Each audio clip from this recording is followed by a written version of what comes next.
Most of you have not realized that or you must not realize it, because you give a lot of attention to things. You practice the vibration of things. You foster beliefs about things that we know and you know you don't want.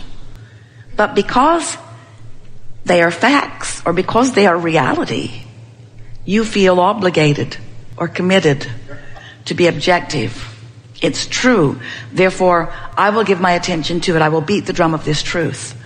And we say that's really a good idea if it's a truth that you want law of attraction to flesh out in your experience in more vivid detail. But if it's a truth that you would rather not live, then why not decide for it not to be active in your vibration? So how might you go about deactivating unwanted beliefs? Stop giving them airtime. They'll peter out in time. In other words, nothing will continue to be active in your vibration when you have lack of attention to it. That's what Jesus meant when he said, turn the other cheek. Give your attention to wanted. Practice the vibration of wanted. Law of attraction will respond to that. And that is primarily what you will be living, you see. Now, all of this is familiar to you, isn't it? If you've been listening to us for a while, have you? Do you know that you are the creator of your own reality? Do you know that you are a vibrational being? And that it is through your vibrational beingness that you are the creator, attractor of your own reality? Do you believe that you have control over your vibration? Conceptually. You know that it is possible. Do you believe that you are predominantly practicing control of your own vibration? We think you are predominantly. But we know you are here for fine-tuning, and we are too. So we're continually finding new ways of explaining to you how it is that you could more easily, with more flow, more chronically, more steadily, more often, and therefore more joyfully, be the creator of your own experience. Since you've been listening to us for a while, and we can feel the clarity of who you are, we're going to make this opening short. This short, in fact. And we're going to open this conversation to the things that you really want to talk about. We're going to remind you of this one really important thing. And that is, everything that you speak about while you are speaking about it is practicing a vibration of it. And sometimes in the expressing of a problem or a question or an issue, you're actually practicing the vibration of the absence of what you want. Because the problem is a different vibration than the solution. The question is a different vibration than the answer. So sometimes, in fact, often, in fact, every single time, you're going to find us interrupting you, climbing all over your words, trying to distract you from where you think you want to go. Not because we don't want you to go there in posing the question, because there's a lot of bounce that we all get out of that, but because we don't want you to make a career out of the problem vibration. In other words, you can speak it short. You don't have to speak it and justify it. We all get it. In other words, the more you explain how you think you got to this problem place, the harder it is for us to bring you into the solution. And that's true not just when you're in this forum. It's true all the time. The less airtime you give to the problem, the faster the solution will come to you. Your children have trained you because you ask them to do something and they don't do it. You ask them again and they don't do it.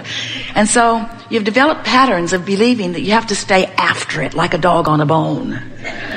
I will continue to wring this problem's neck until Abraham squirts out the answer.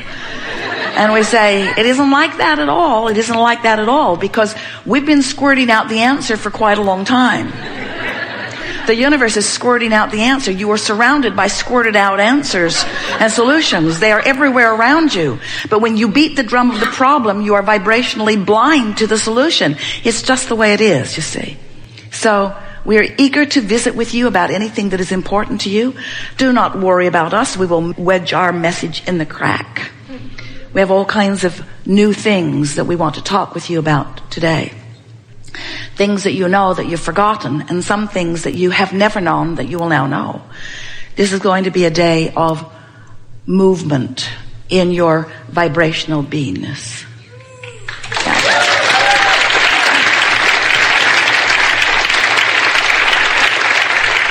So, what do you want to talk about? You've come with some things. Good for you. Really, really good.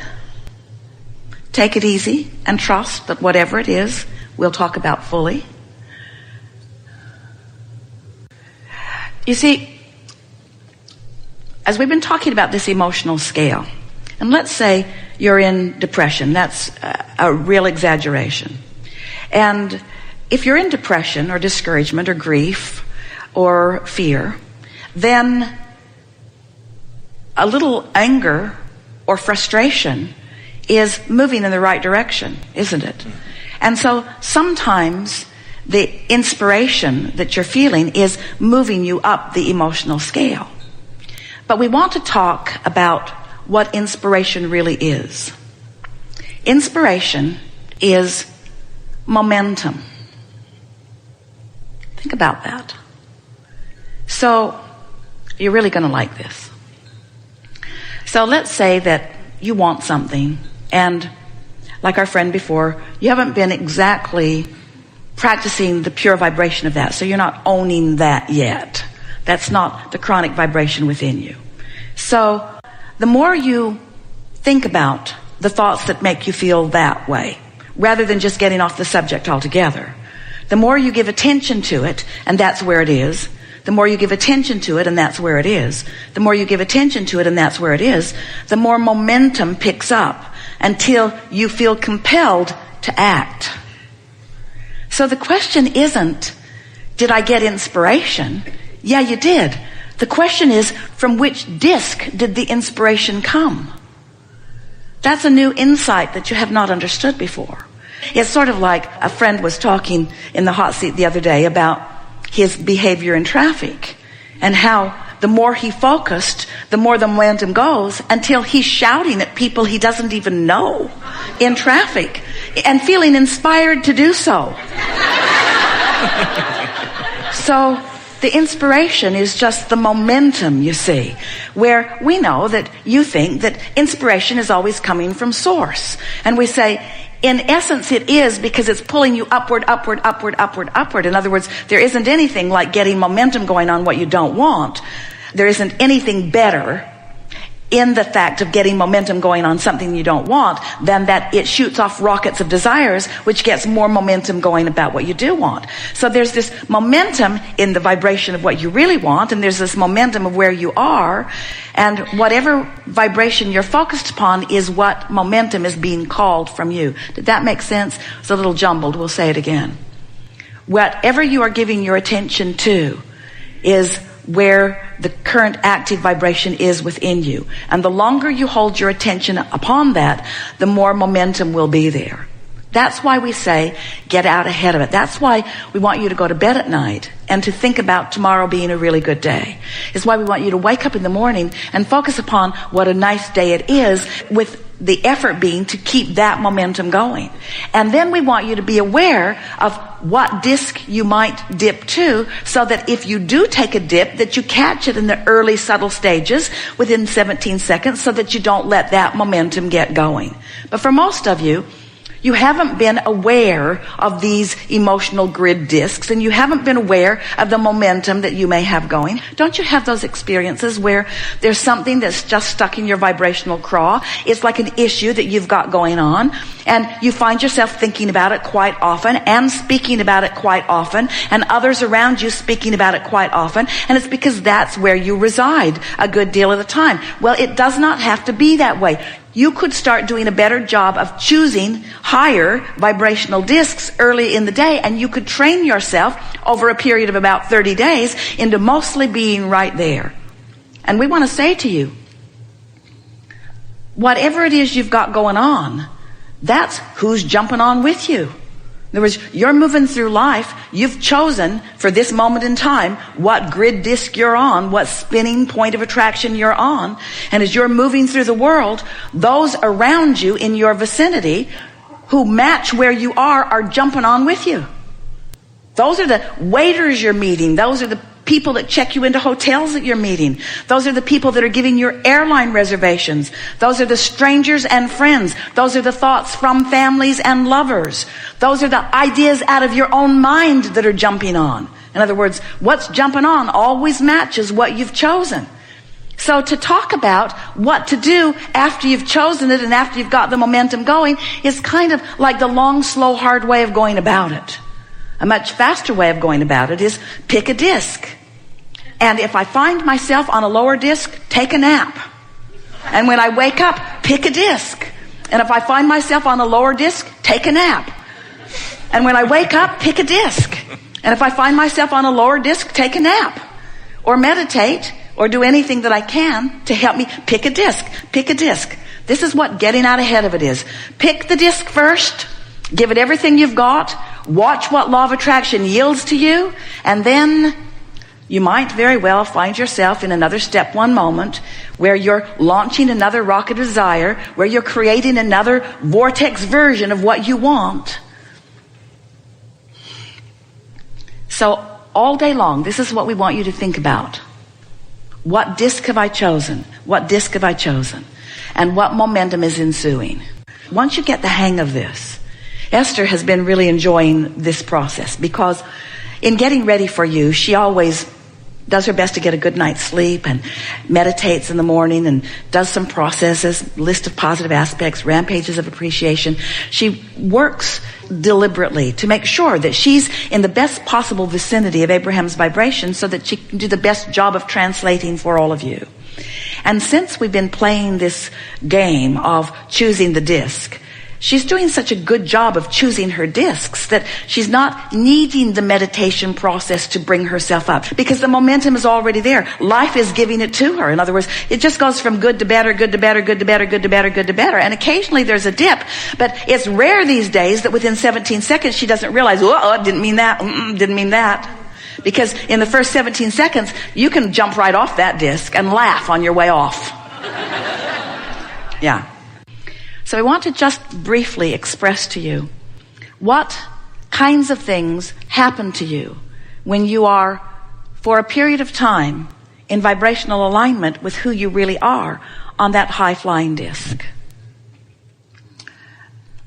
Ideas of clarity begin flowing to you that feel almost as if they are coming from somewhere else.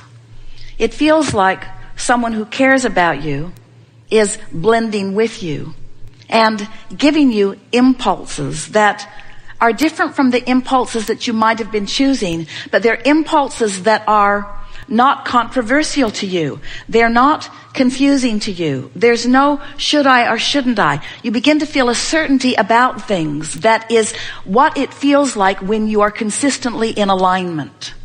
It's not like those that you've known all of your life who just like a dog on a bone get hold of something and don't let go of it.